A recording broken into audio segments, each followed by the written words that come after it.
Congressman, sa dulo, dun po sa pakikipag-usap ninyo sa kaanak, kayo mismo hindi kayo naniniwala dito sa balitang ito na talagang nakadetain po siya sa ngayon? Kasi may pahayag din po na sinabi si DILG Secretary Remulla na posible daw na 1 o hanggang 3 linggo mapabalik ng bansa si Zaldico. Hindi ko po, maniniwala lang po ako kung galing na mismo sa ating mga otoridad. And as I've said earlier, and this is based on official news report, that the Ministry of Justice of Czech Republic, sila mismo nagsasabi na kahit sila walang impormasyon at nag-aantay pa sila ng official report ng kanilang mga pulis relative to the arrest or detention of Zaldico. So until now po, ayaw ko rin ho mag-venture into any speculation kasi mahirap po kasi siyempre ang taong bayan po ay kumbaga naniniwala kaagad sa mga report na bakit. OMG mga kababayan, ang report ni Marcos Jr. ay maliwanag na budol sapagkat mismo ang Czech Republic ay itinanggi po ito. Wala po silang alam. Mismong ang Czech Republic na nagsabi na wala silang alam tungkol dito kay Zaldico. Grabe na mga kababayan, ang pambubudol nitong Marcos Jr. talaga, no? Ayan po, Czech Ministry of Justice, walang impormasyon sa umano'y pag-aresto kay Zaldico. Naku naman talaga Marcos Jr., ano bang klaseng ito? Saan ka ba humuhugot ng mga kasinungalingan at mga pag-fake news? Wala pa kaming natatanggap na anumang impormasyon tungkol sa nasabing individual. Nakikipag-ugnayan kami sa pulisya na kasalukuyang nag-iimbestiga sa mga pangyayari kaugnay sa taong ito.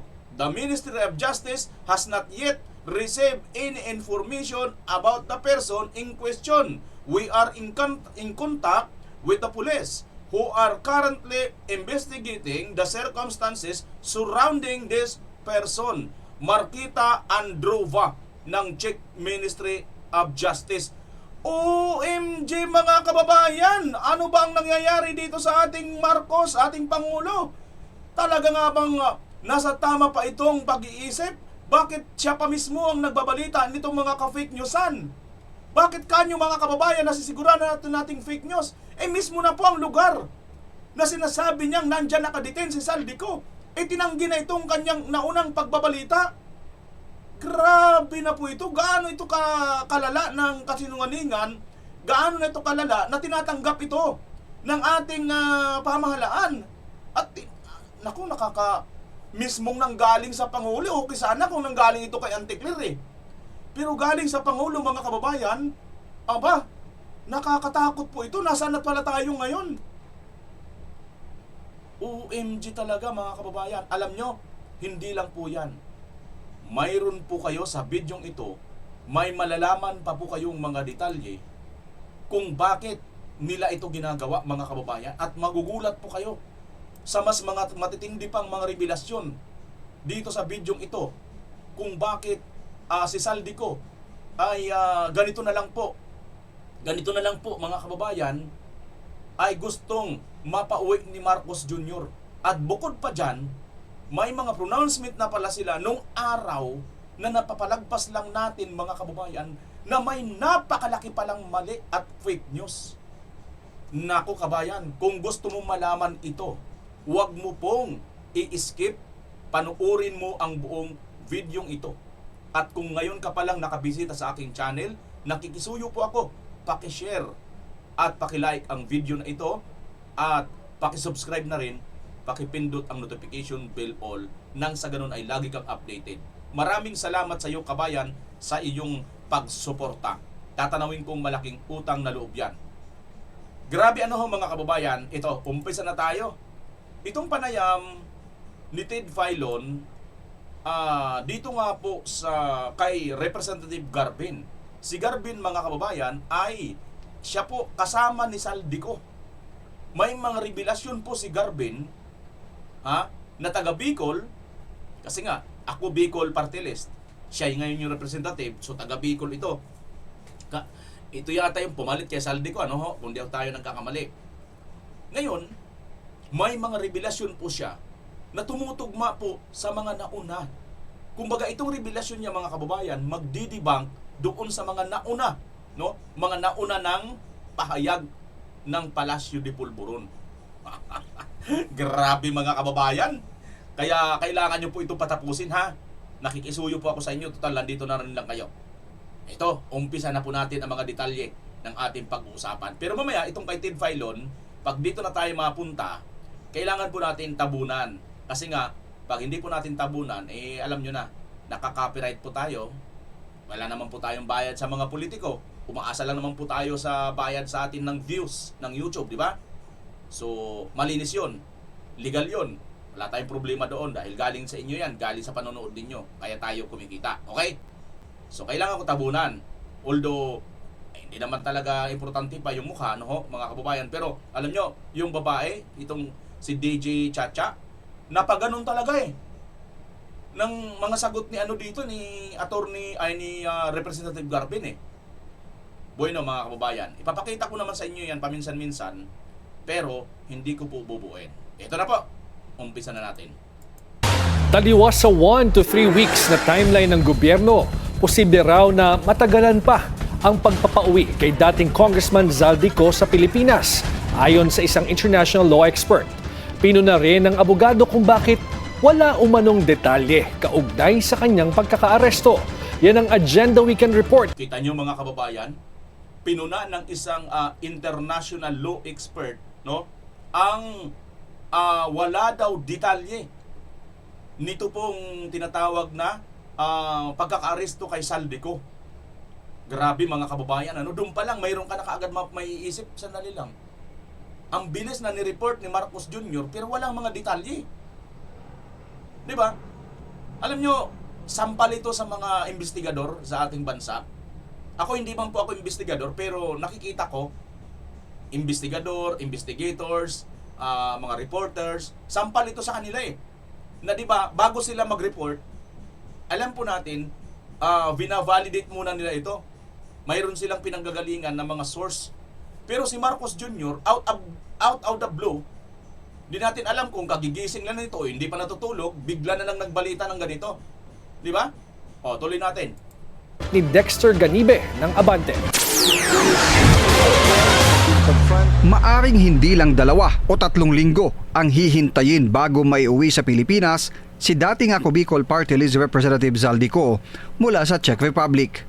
Sabi ng international law expert na si Melissa Laho sa panayam ng Point of Order ng Abante, dahil ito sa karapatan ni Ko na humingi ng asylum.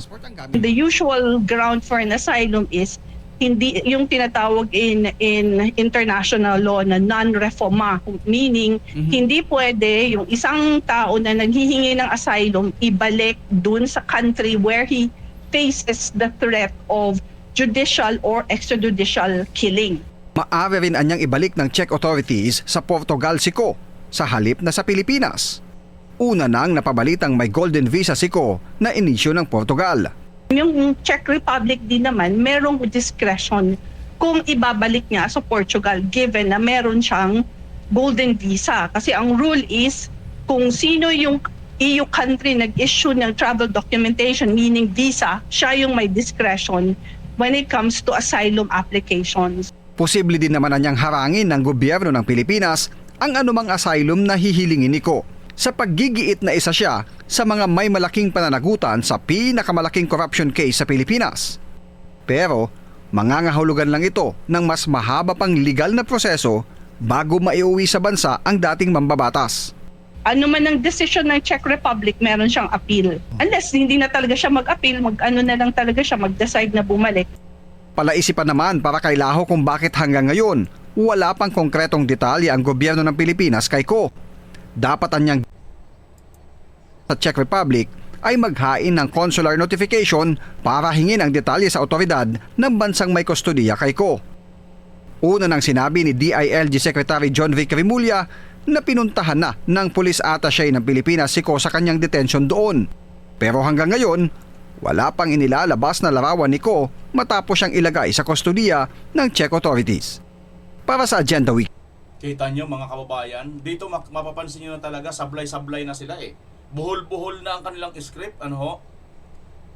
Mayroon itong nagpalabas si Marcos ng balita na si Saldico arestado. Pero wala pa namang detalye. Ito naman si Remulla, nagpunta na kaagad doon. Mayroon na daw pinadalang tao. Pero ngayon, wala pa rin nilalabas sa picture. Maliwanag ito mga kababayan na talagang pambubudol.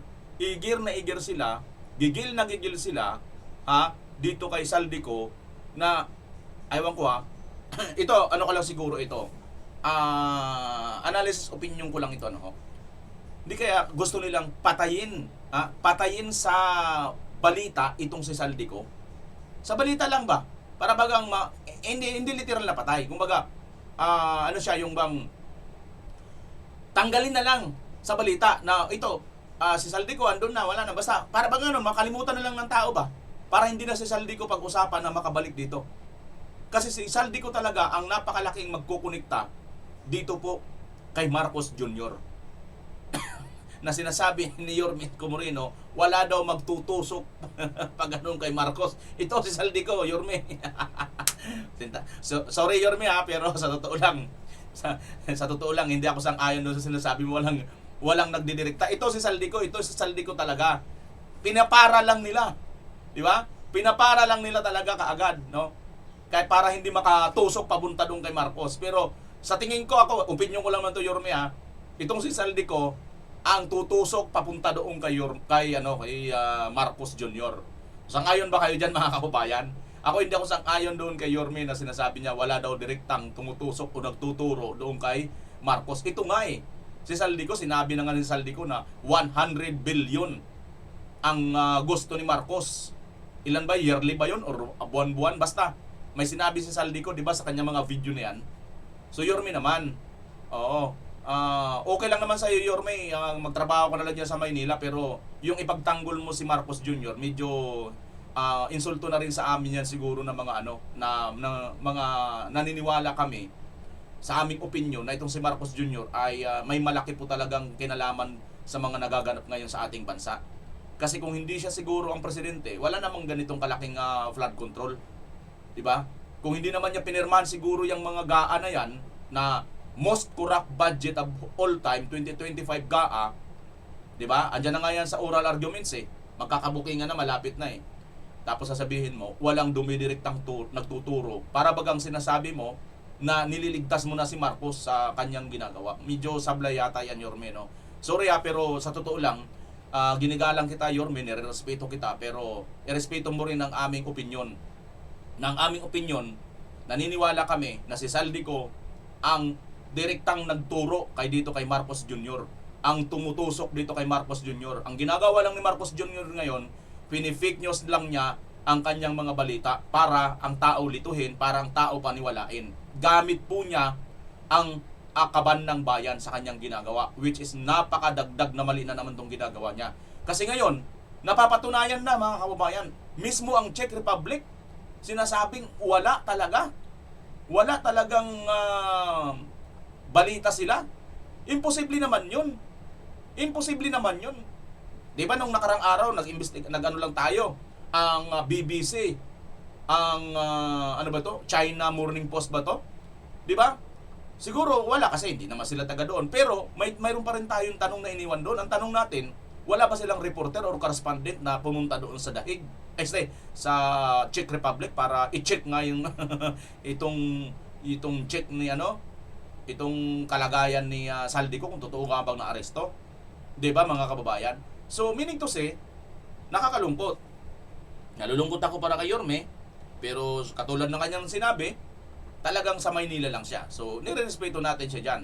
Pero Yorme at sa mga kaibigan natin diyan, irespeto nyo rin kami na hindi kami sang-ayon sa opinion mo. Opinion mo lang din naman yun na sinasabi mo na walang tumuturo nung kay kay Saldico. Ako, bago opinion din ako, ito kay Saldico, kay Bangag walang tumuturo. Ito, tumutusok ito kay Bangag Jr., Yorme. Sana makita mo rin yan. Ngayon, ako, piece of advice ko lang to Yorme, kung gusto mo na balang araw, mayroon ka pa talagang pupuntahan, umangat, lalo magpresidente, pupwede ka naman maglingkod sa Maynila na huwag kang humimod ng puwit dyan kay Bangag Nagawa mo naman yan noon, di ka naman humimundang puwit kay Tatay Digong, di ba? Nagawa mo naman naglingkod sa bayan eh. Wala kang pinaghimuran eh. Bakit ngayon hindi mo magawa? Yun lang naman, Yorme ha. Sana huwag kayong magalit sa akin yung mga kaibigan natin dyan. Ako naniniwala pa rin ako kay Yorme Isko Moreno na isa siya sa mga politiko na nakagawa ng mga hindi nagawa ng ibang mga politiko. Yun lang, hinahangaan ko siya dyan. Napakaraming mga magandang nagawa ni Yorme. Pero dito, medyo hiwalay tayo dito, Yorme. hindi ako sang-ayon. Sorry ha. Sorry, pero talagang ipagtatanggol kita, pero pagdating dito, opinion lang din naman yan sa'yo. Opinion lang din naman sa akin eh. Kanya-kanya tayong opinion, kaya maggalangan tayo. Respeto kita sa opinion mo, pero irespeto mo rin kami sa opinion namin. Naniniwala kami, si Saldico ang tumutusok dyan kay Marcos. Si Marcos naman, sumasangga lang ng gano'n. Tuloy! Ito pa mga kababayan. Tiwala ang ilang kaalyado ni VP Sara na atat lang umano si PBBM na pulbusin ang katotohanan sa flood control scandal. Kaya inanunsyo ang pagkakadakip kay Zaldico. Totoo daw bang nahuli ang dating mababatas o sadyang scripted lang? Fake news daw ang anunsyo ni Pangulong Bongbong Marcos na nahuli sa Prague, Czech Republic, si resigned Ako Bicol Party List Representative Zaldico. Ayon kay dating presidential spokesperson Harry Roque. Bakit? Tumawag umano si Roque sa Immigration Police sa Prague at wala raw Elizaldico sa kustodiya ng kapulisan. Bakit presidente pa kinakailangan mag-anunsyo? Well, obviously, kasi gigil na gigil siya kay Zaldico. Dahil si Zaldico lamang ang testigo na magpapatunay na siya bilang presidente ang arkitekto ng korupsyon sa flood control scam at sa lahat ng kabalastugan sa infrastructure projects. Kung wala raw si Zaldico, pilay ang kwentong ito na corroborated umano ng storya ng 18 nagpakilalang ex-Marines at ni Batangas 1st District Representative Leandro Leviste na nooy nagsabing may resibo siya ng text messages na nagpapatunay na liable umano ang Pangulo sa isyong ito. Ayon pa kay Roque, kung sa tingin ng publiko, Kita nyo, Yorme, 18 dating Marines, Sergeant Gotesa, itong si Congressman Leandro Leviste. May mga ebidensya sila, Yorme, tapos sasabihin mo, walang tumutusok papunta sa kanya. Ayan na nga, tumutusok nga eh. Sinasangga lang eh. Uwi ang kongresista para litisin, nagkakamali raw ang mga ito dahil baka raw Maninoy Aquino pa ang pugante. Nananawagan din si Roque kay former Executive Secretary Lucas Bersamin, ang Duterte-appointed justice, na nanindigang hindi siya nagpasa ng resignation kahit ang pahayag ng Malacanang ay voluntaryo itong bumaba sa pwesto out of delikadesa. Matatanda ang inanunsyo ng palasyo noong nakaraang taon ang umano'y sabay na resignation ni Bersamin at the former Budget Secretary Amena Pangandaman. Kita nyo mga kababayan, ito pa, isa pa itong fake news eh. Di ba? Mismo ang Malacanang ang nag-anunsyo noon na nag-resign. Sabay itong si Pangandaman at saka itong si Bersamin nung nabanggit ito doon sa video, di ba? Ni Zaldico. Sabay daw. Itong si Bersamin naman, kumunga ito siya dating Chief Justice. Na mukhang si Tatay Digong pa yata ang nagtalaga dito para maging Chief Justice. Na ayon nga kay Roque, binigyan ka ng karangalan ni Tatay Digong. Alam nyo, sa totoo lang, si Tatay Digong binigyan ng karangalan itong mga taga-Norte na siya naman itong mga taga-Norte ngayon ang karangalan naman ng mga taga-South ni Tatay Digong ang kanila namang inaapak-apakan. Grabe mga kababayan, ito si Bersamin, binigyan ka ng karangalan, although taga-Norte ka, hindi ka naman taga-South, di ba? Pwede naman pumili si Tatay Digong ng mga kaalyado niya, mga kaibigan niya, mga malalapit sa kanya, taga Mindanao na pwedeng gawing Chief Justice eh. Pero bakit ka pinili? Siguro kasi nakita ni Tatay Digong, karapat-dapat ka. Karapat-dapat ka sa karangalan na yan. Anong nangyari sa'yo? Magpapaano ka lang dyan? Hindi ka... Bagay, nagsabi naman siya na hindi siya nag-resign, pero hanggang doon na lang yun. Hindi mo sabihin, sandali, mali itong ginagawa ninyo. Mr. President, bakit ka nag-a-announce nang hindi ko naman ginagawa? Di ba ganoon mga kababayan? So, kung pinabayaan mo ito, na babuyin na lang ang inyong karangalan, kasalanan mo yan. Di ba? Kasi dapat Dapat hindi ka ina-announce. Dapat nag-resign ka talaga, tapos in-announce ng palasyo. O di kaya, pagkasabi ng palasyo na nag-resign ka, sinabi mo na, oo, nag-resign po ako. Ganon na lang. Ikaso, umano ka pa eh. So, ibig sabihin, harap-harapan kayo, nagbababoyan. Binababoy ka na nga, binababoy na nga. Tumatang, ewan ko mga kabayan ha. Dahil kaya hindi kayo makapalag dahil sa totoo yung sinasabi ni Saldico? Hindi, nagtatanong lang ako, di ba? Totoo ang sinasabi ni Saldico na may mga tumanggap na kayo ng mga malita, kaya ganon. Kaya hindi na kayo makapalag lahat dahil hawak na kayo sa liig. Ilang araw lang matapos lumabas ang video statements ni Zaldico. Naging Chief Justice ka, and yet papayag ka ba na itago ang katotohanan? Wag naman po, dahil ang ating Presidente Roa Duterte ang nagtalaga sa iyo bilang Chief Justice. I think you owe it to the President dahil binigyan ka naman niya ng karangalan na maging Chief Justice. Isiwalat ang katotohanan.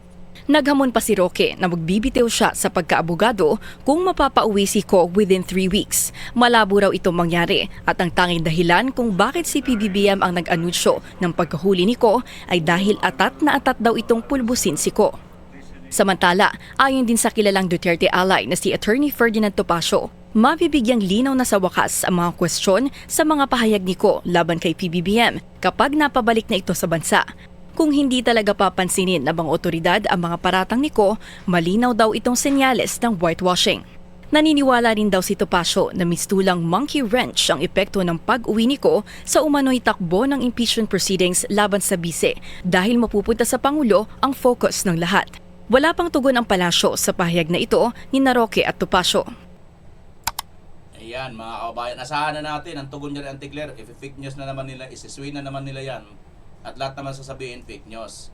Pero ito mga kababayan, ayon kay Atty. Roque, napaka-imposible at pinupusta nga niya, tinatayan niya ang kanyang pagkaabogado kung mapapabalik si Saldico dito sa ating bansa within 3 weeks. Kasi ayon po dito sa international law expert, ito to, hindi basta-basta makakabalik o papabalik si Saldico unless si Saldico mismo ang magkusa pumunta dito. Bakit? Kasi kung hindi siya magkukusa at magpa-file siya doon ng ang tawag nun yung asylum, didinggin pa yun. Di ba? Kahit man dinggin yun, aabot muna ng ilang linggo or buwan pa bago magkaroon ng decision. Kaya kung hindi si Zaldico mismo ang magkusa na bumalik dito at dumaan talaga sa due process, matagal bago makabalik dito si Zaldico. Diba?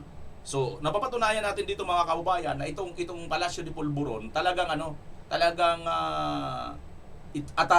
gigil na gigil, sabi nga ni Atty. Roque. Okay. Bago natin puntahan mga kababayan itong video na ikanagulat ni Ted Filon at saka itong si Deji Chacha sa mga revelasyon nitong si Representative Garbin, may papakita muna ako sa inyo. Isa muna sa mga na ni Garbin mga kababayan. Ito yun. Sabi ni Garbin, namangha rin kami dahil pangatlong termino niya na ito at talagang bawal na bawal kung siya ay Portuguese passport holder because that is ground for disqualification as a member of the House of Representatives. Rep. Alfredo Garbin, ako Bicol Party List, April 20, 2026. 2 minutes ago pa lang po itong post mga kababayan nitong News 5. Okay? Dito natin idudugtong ang lahat nitong ating inyong mapapanood ngayon mga kababayan na interview ni Ted Filon dito nga po kay Garbin. At pansinin ninyo ito mga kababayan na mayroon daw gold tawag dito Portuguese passport. Itong Portuguese passport holder at disqualification pa ito, ground for disqualification ito. Dito natin mamaya idudugtong yan mga kababayan. Play muna natin tong video pero ipapakita natin itong ano na to. Kasi meron akong punto dito. Ito yung sinasabi ko sa inyo mga kababayan. Kailangan tutukan natin ito. Magandang umaga, Manong Ted, at kay DJ Chacha. Sa lahat ng tagapanood at tagapakinig po, magandang umaga po. Sir, nung pong kayo nakausap namin, kaninyo agad niyong pinalipad sa Prague ang inyong Chief of Staff, from Milan in Italy, para lang ho talaga alamin ang balita sa sinasabi ng Presidente na nahuli ng otoridad doon daw po sa Prague si Ginoong Saldico at hawak ngayon because of immigration issues. Ano po ang report ng inyong Chief of Staff, sir? Well, tama po kayo, Manong Ted. Ang aking Chief of Staff, si Attorney Jess Lapus, nagbabakasyon siyang Milan. At agad-agad, nung nabalita na pumutok yung balita na nahuli nga, ay inutusan natin na lumipad na sa Prague to see to it the condition of Saldico and to give some assistance kung mapipwede. Bagamat ay pumunta siya kaagad-agad kasi 1 hour lang naman yung kanyang flight. Pagdating niya sa Prague, wala siyang nakuhang any information whatsoever to the authorities, police authorities. Gaya din ang sinasabi ng Ministry of Justice ng Ayan mga kababayan ha, wala may pinapunta itong si ako Bicol Party List Alfredo Garben, no, na abogado kasi nagbabakasyon siya sa nagbabakasyon siya diyan sa tawag dito. Nagbabakasyon siya diyan sa anong lugar yan, sa Prague, no? Ay sa Italy. So wala daw po mga kababayan nakuhang impormasyon. 1 oras lang ang biyahe Ituloy natin. Czech Republic.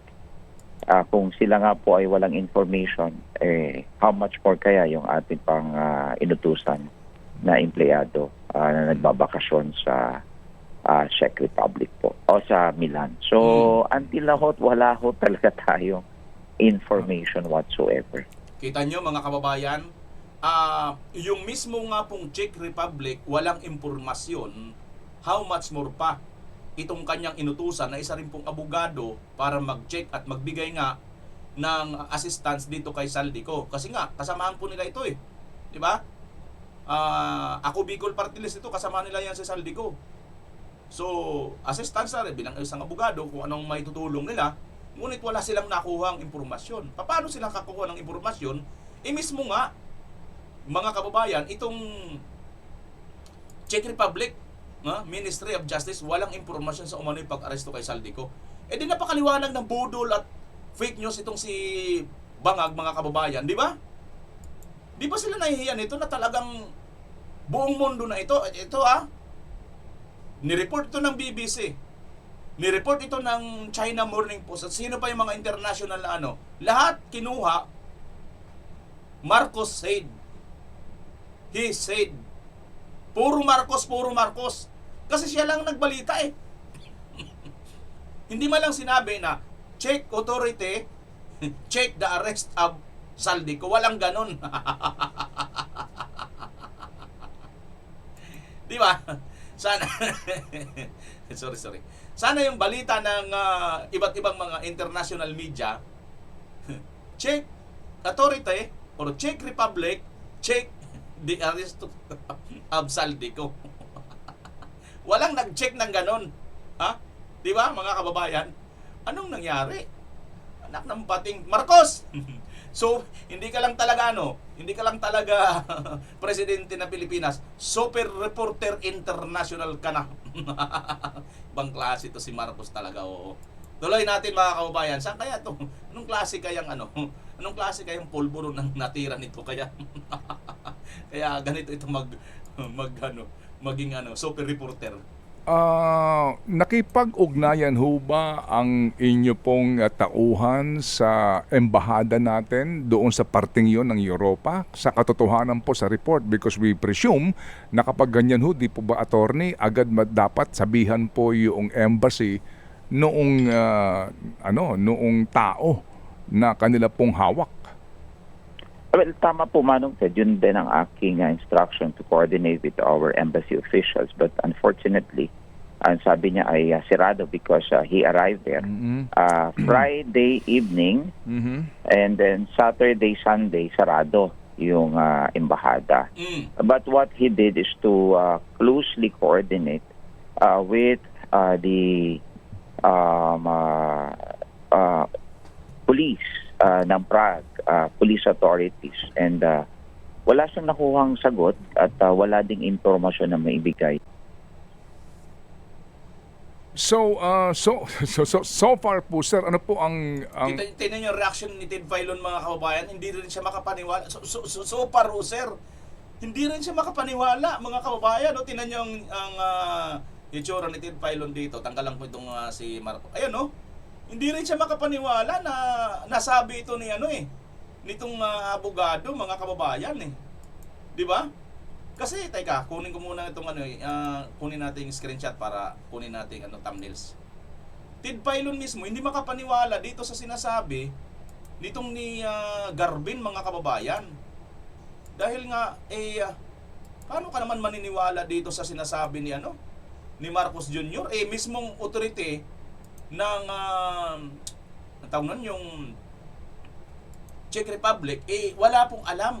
Tingnan nyo yan ang itsura ni Ted Filon tuloy natin, mga kababayan. hawak niyong informasyon ngayon dito po sa sitwasyon ni Mr. Zaldico? I was able to reach out po sa pinakamalapit at sa pinakapamilya. Ang sagot lang nila sa akin at everything is okay. Opo. So may chismis na lumalabas. Sandali bago yung chismis na lumalabas everything is okay, ayon sa pamilya. So ano to? Yun lang ang sinabi. So ibig sabihin, walang sinabi na naaresto itong si Zaldico. Teka, sandali, mga kababayan. Ayaw kong... Sana mali tayo. Ayaw kong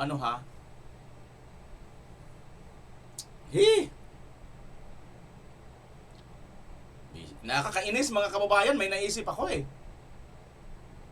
Sana lang, ito ko lang analysis at saka ko lang to. Analysis at saka opinion ko lang. Hindi, maaaring napakalaking mali ko dito. Pero aywan ko, bigla kong naisip, biglang pumasok sa isip ko, mga kababayan, ayon dito sa pamilya.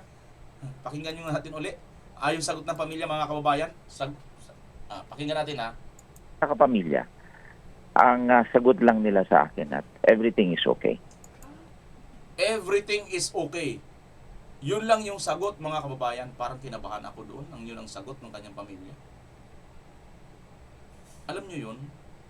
Kasi nga diba si Zaldico, pinagdududahan natin, bagamat nagbulgar na siya.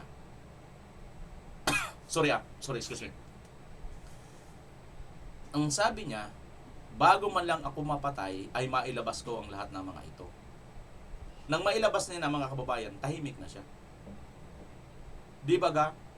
Bago siya lumabas, bago siya nag-video, nagbulgar dito kay Marcos, ayon sa kanya, ay mukhang pinapatakas muna siya, pinapalayo muna siya.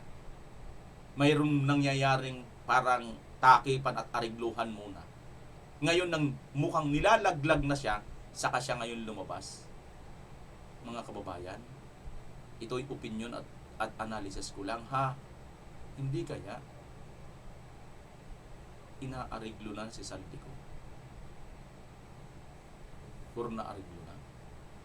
Ayon sa pamilya, everything is okay.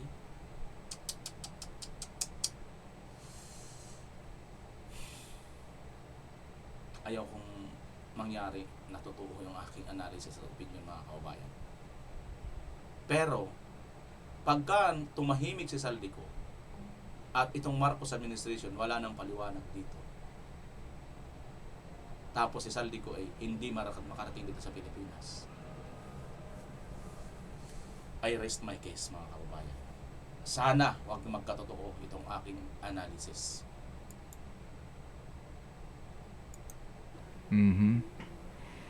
Opo. So may chismis na lumalabas na kasama daw yung buong pamilya doon sa pag-cross border. When we say kasama yung buong pamilya ay siyempre kasama yung mga anak siguro. But I cannot confirm that. But the only... Sandali. Sino ba ang may... Wala pa rin akong naririnig na chismis na ganyan, pero itong si Garbin, may sinabi siyang may chismis na kasama ang buong pamilya, mga anak. Hindi kaya safety na si Zaldico ngayon, kasama ang kanyang buong pamilya. Kaya ang sagot ng kanyang pamilya, nang tinanong ni Garbin, everything is okay. Tapos na kaya ang puto-puto, nagkasundo na kaya sila, mga kababayan. Ito yung hula ko lang, analysis ko lang. Hindi kaya, pagkatapos na magkasundo, ang gagawin nyo, ito senaryo lang ito, hypothetical scenario, mga kababayan. Hindi kaya, nakuha na lahat ni Zaldico ang kanyang pamilya, at nandun na lahat, safe na sila lahat, at nagkasundo na sila ni Marcos. Okay, itong gawin natin. Ibabalita ko na ngayon na naaresto ka na. Pagkatapos, wala naman sa ating question ito eh. Di ba? Ako na mismo magbabalita, walang question. O, itanggi man ito ng Czech Republic, di sige. Mamamatay na itong issue na ito. Kayo ngayon, safety na. Hindi kayo makakabalik dito sa Pilipinas, tago na kayo dyan. Hypothetical scenario lang po yan, mga kababayan. Pero pag nagkatotoo po itong ating hypothetical scenario, hindi ko po sinasabing ito po ang ginawa ni Marcos. Nililinaw ko dito. Hindi po. Pero ngayon, lumalabas kasi na hindi kinukumpirma mismo ng Czech Republic yung sinasabi mo, Marcos. Kaya tuloy, nagkakaroon kami ng analysis na ganito. Tapos ngayon, sasabihin itong congressman ng Ako Bicol, nakasama ni Zaldico na tinanong niyang kanyang pamilya, everything is okay. So, anong okay? Okay na ba? Ayos na bang buto-buto? Okay na kayo? Paano naman ang taong bayan na naghahanap ng katotohanan?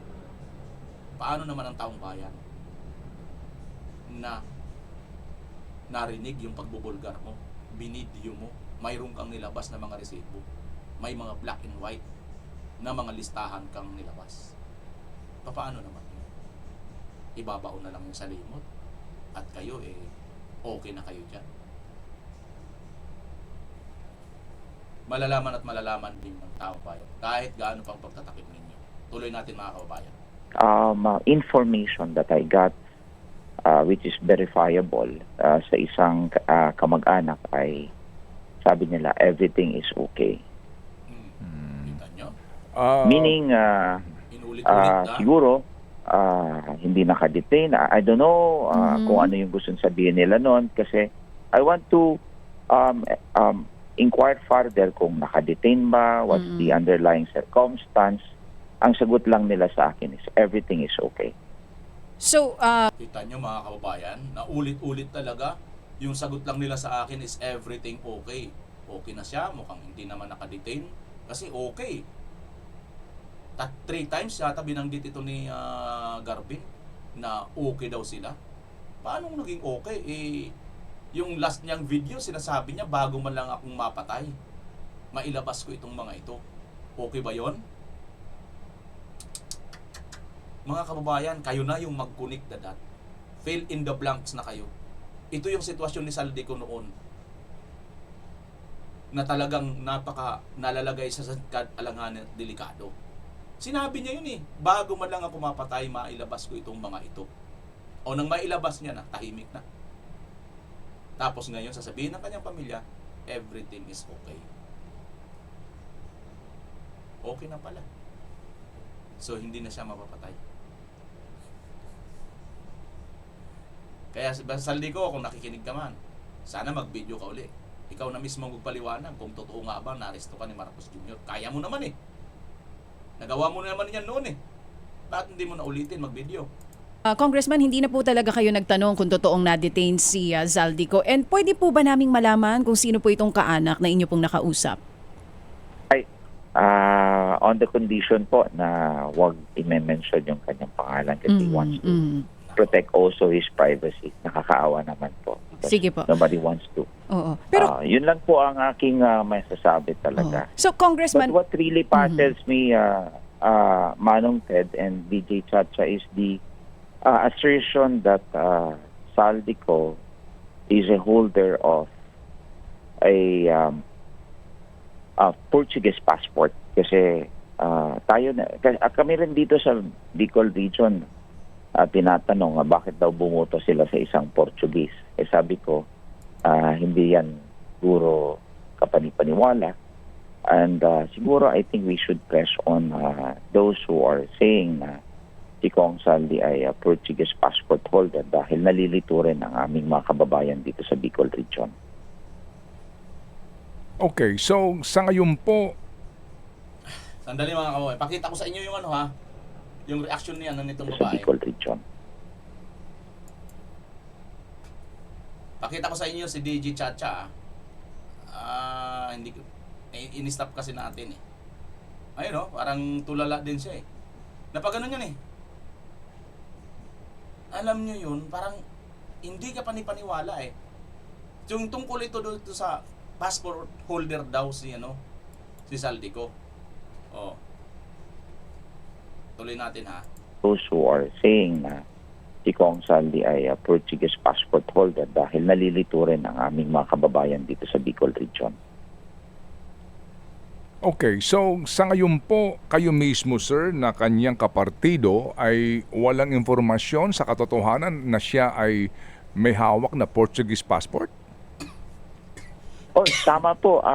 Namamangha rin kami dahil dalawang termino. Pangatlong termino niya na to.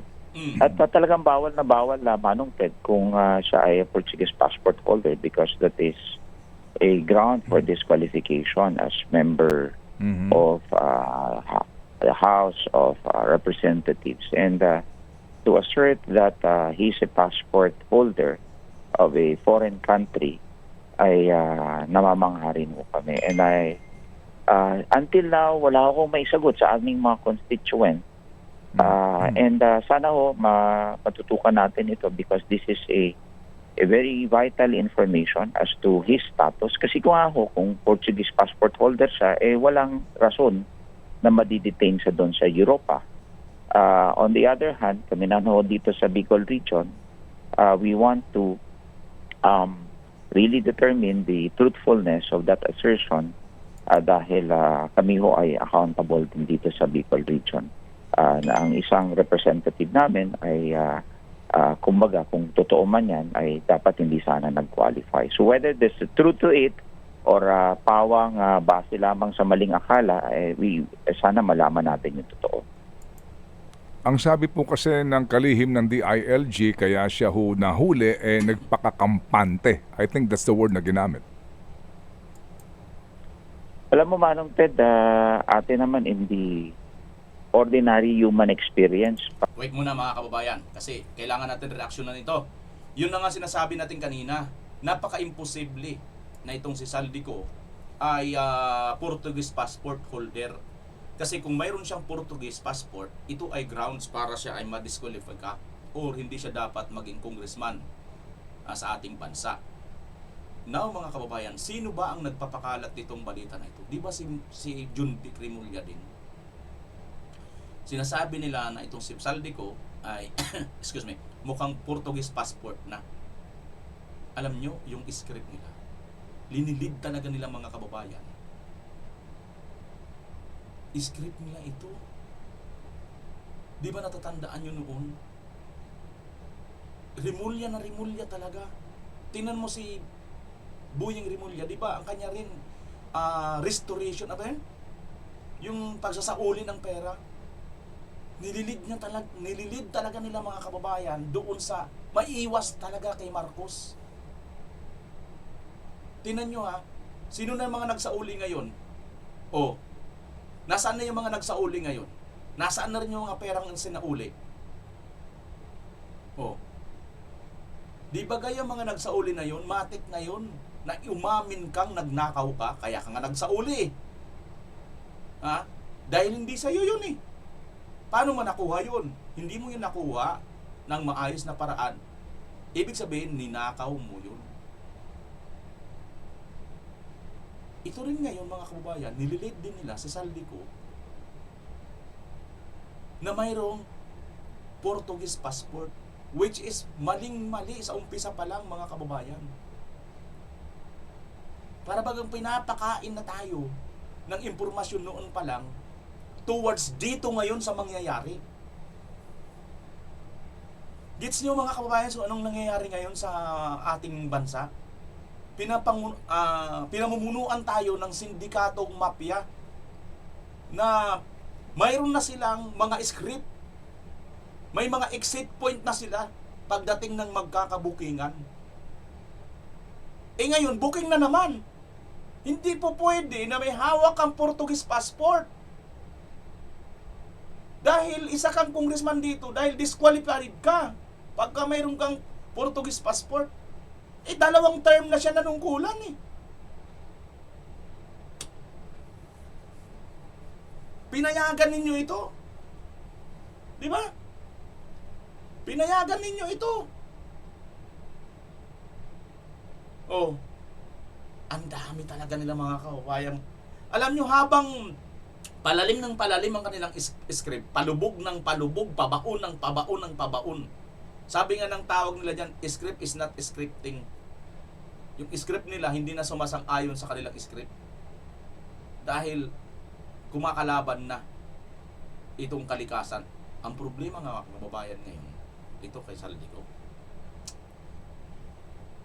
Ngayon ko lang ito napansin ha.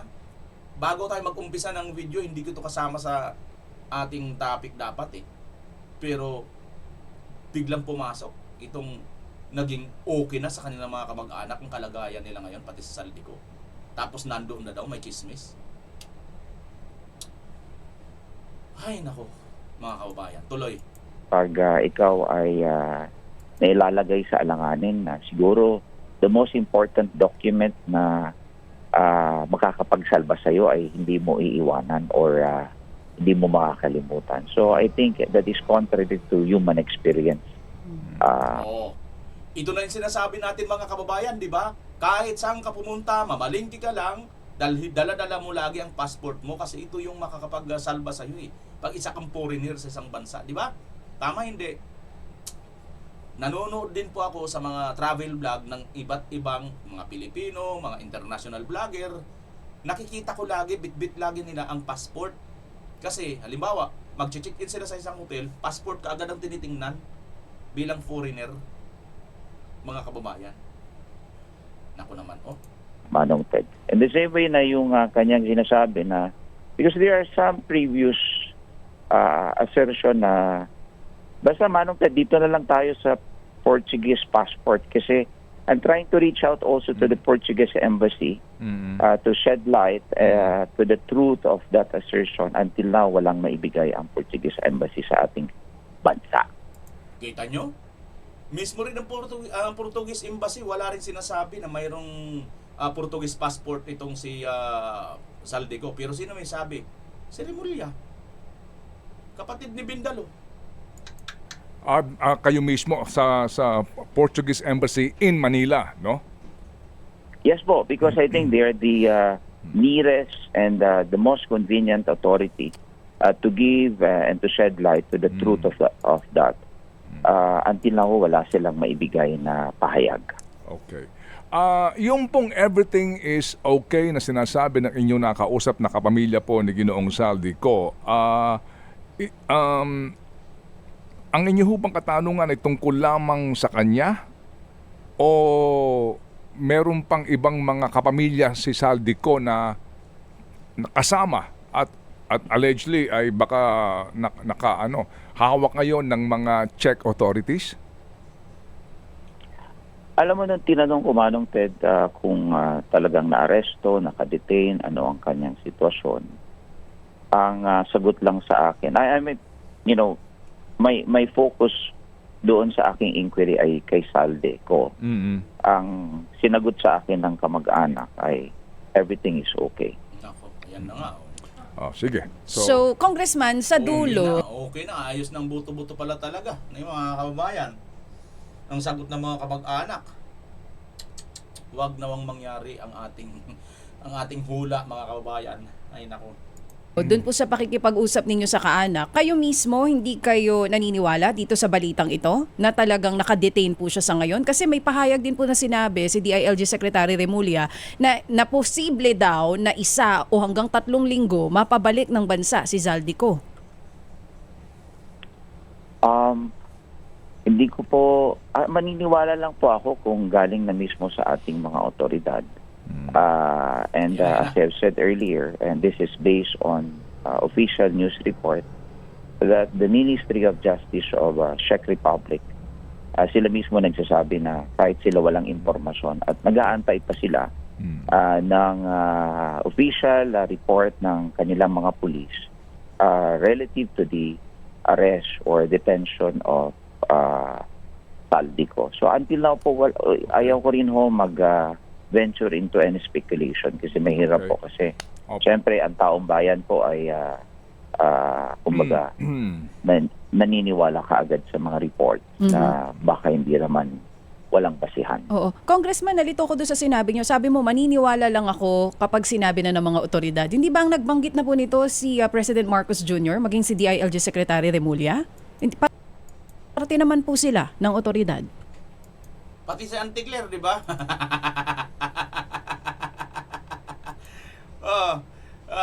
Nagulat dito mga kawayan sila, di ba? Kasi sagot ni Garbin, maniniwala lang ako kung mga otoridad na. Parte sila ng otoridad. Marcos na nga at saka si Remulla eh. Hindi sila pala otoridad, mga kababayan. DJ Satcha at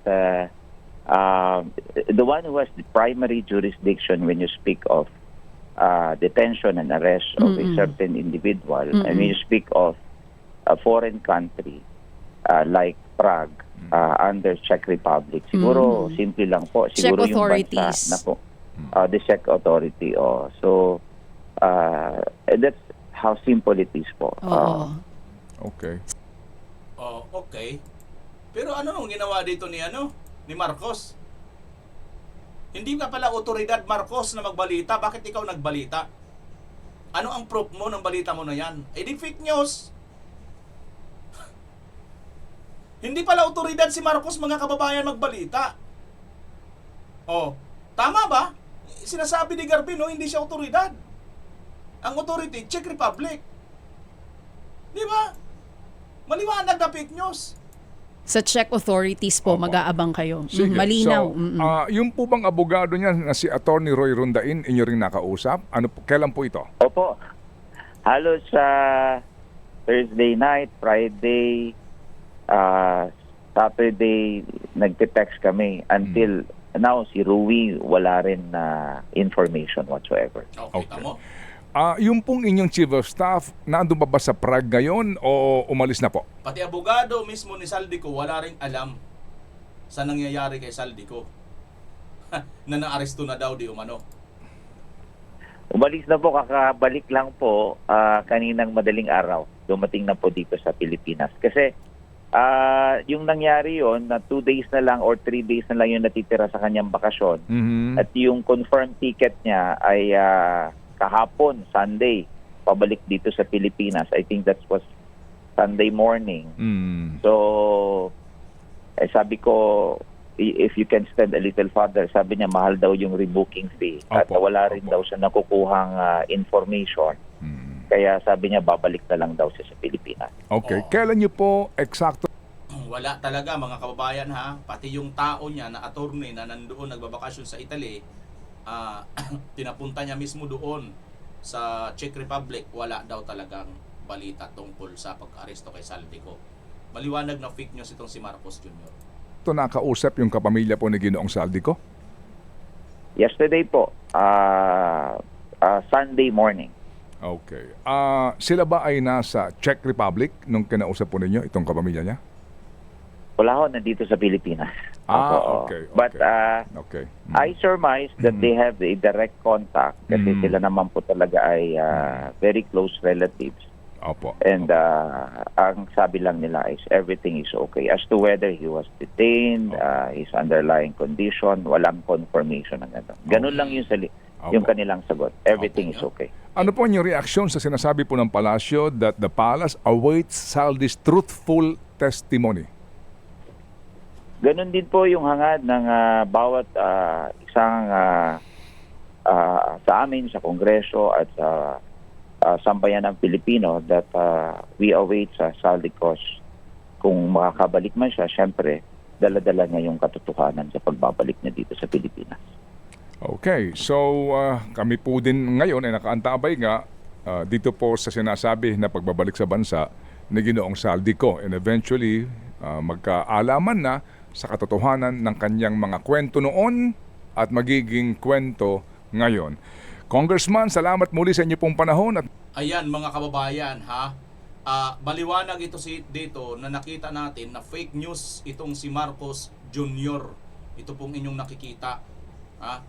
Mismo kasi itong si Saldico ay mismo itong Czech Republic ang nagsasabi na wala daw pong Saldico na naaresto na nasa kanilang kustodiya ngayon. I hate to mga kababayan. Ayaw ko talagang naiinis ako na mayroon pumasok sa isip ko na ganito. Sana hindi ito talaga magkatotoo. Na ito pag si Saldico hindi na po mag-appear, hindi na magparamdam, hindi na ito makita at hindi ito madala dito. Wala na tayong balita. Nakakalungkot isipin na malamang nagkaayos-ayos na ito mga ito. Wag naman sana mangyari mga kababayan. Although hindi ko pa sinasabi na totoo yan. Yan ay parang hula ko lang. Hindi ko yan sinasabi. Maasa pa rin ako na si Saldico makabalik dito sa ating bansa upang panumpaan niya sa Senado itong kanyang mga sinabi, mga nilabas sa video, mga ebidensya na ang sangkot talaga, ang pinuno ng lahat ng ito ay si Marcos Jr., Martin Romualdez at yung mga malalaking tao sa ating gobyerno. Dahil dyan mga kababayan, ito, tingnan nyo, ang isa pang script na gusto nilang mangyari. Ito mga kababayan. Itong si Lacson, di ba? Aburido na kaagad. Magpapa-imbestiga na siya, bubuksan na kaagad ng Blue Ribbon Committee. Pero may mga kondisyones. Pero kailangan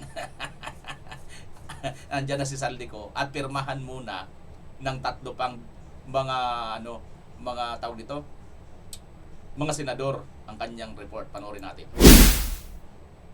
Senate President Pro Tempore Ping Lacson says only 3 more signatures are lacking for the Blue Ribbon Committee to finalize and submit its partial committee report on the flood control investigation to the plenary. The Senate Blue Ribbon Committee is investigating the flood control mess. The panel needs 9 signatures before the report can be formally submitted to the Senate plenary for deliberation, amendments, and possible adoption. Lacson says that as of Wednesday, April 15, Senate President Tito Soto and Blue Ribbon Vice Chairman Erwin Tulfo signed the partial report, while at least 2 others hinted they would also support.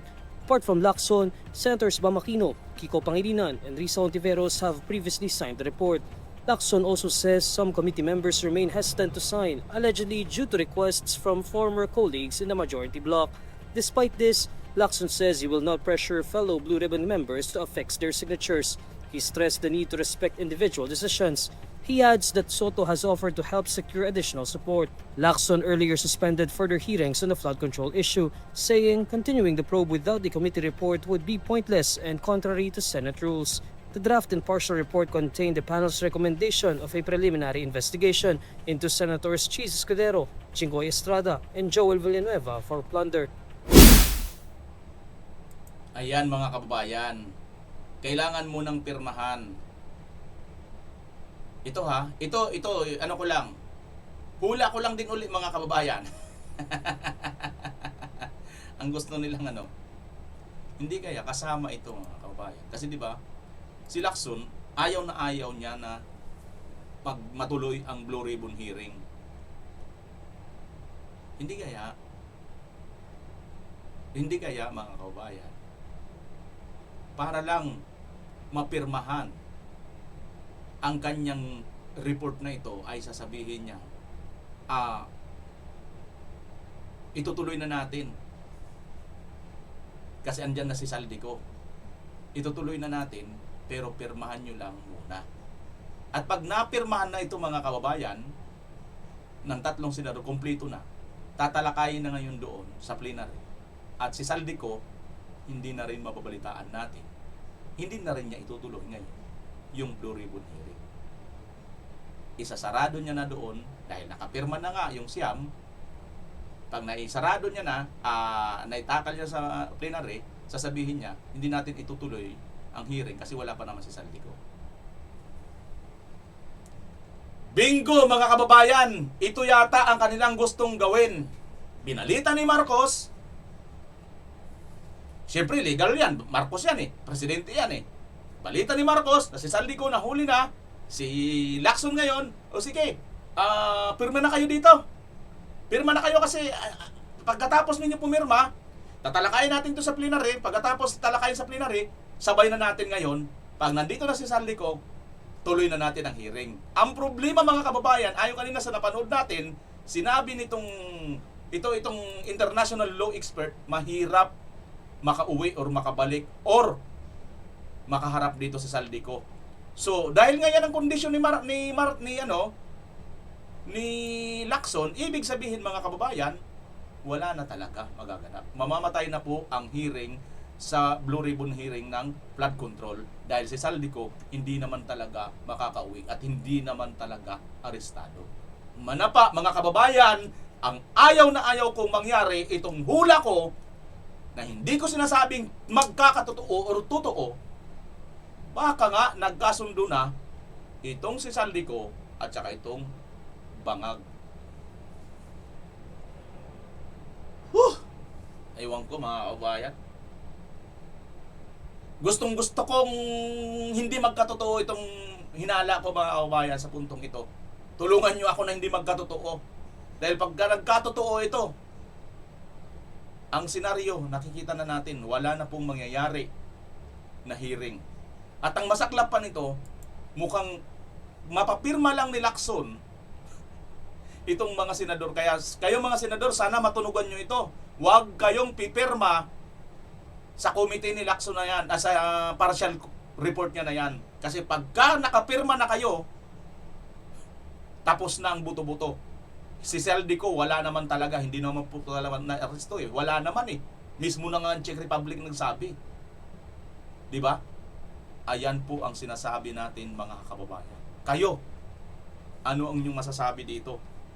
Pero maliwanag ang hindi fake news ito. Ito ang hindi fake news mga kababayan. Sabi ni Attorney Libby Baligod, no? Yung mga malita na yan, ang hindi yan fake news, totoo yan.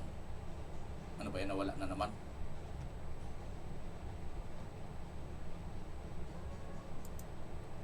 Asa na ba yun? Yung Attorney Libby Baligod. Libby Baligod.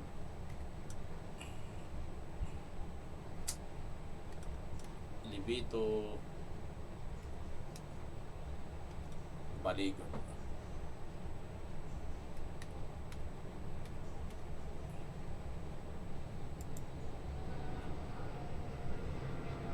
Ayun. Ito, yung kanya mga mga post niya rito mga kababayan na talagang hindi na ito mapapasinungalingan. Ayan no. Sabi niya rito kahapon ng post niya, magkakaiba ang pizza ng biyahe ng mga malita na yan. Mga malita na yan ha, sabi niya. Ayan o. Via Hili lang mga yan. Hindi po fake ang mga malita at chopper dyan. Ang fake yung mga chike, painting, pagkaiyakin ni Madriaga. Sa bagay, ihiin kasi ang handler niya. Oy, sino kaya sinasabi niyang ihiin? Ayan mga kababayan, no? Hindi po daw po fake yung mga malita na yan. Ayan po yung hilipad, no? Chopper ang nagdadala. Ayan, no? Ito yung ito yung peke, oh. Ayan, tinan mo umiiyak. Salamin niya umiiyak. Tumatagos ang luwa sa salamin. At itong chicken na kulay pula mga kababayan. At yung mga date, ayan, oh. May kulay pula, oh. Mali po yan. Wala pa akong ako, madalas din ako dati bilang messenger, inuutosan ako sa mga chiki-chiki na yan. Di ba? Ano naman to? Sino ang nagbigay ng abogado kay Kerwin Espinosa at Ramil Madriaga? Yung isang self-confessed drug lord, yung isa kidnapper.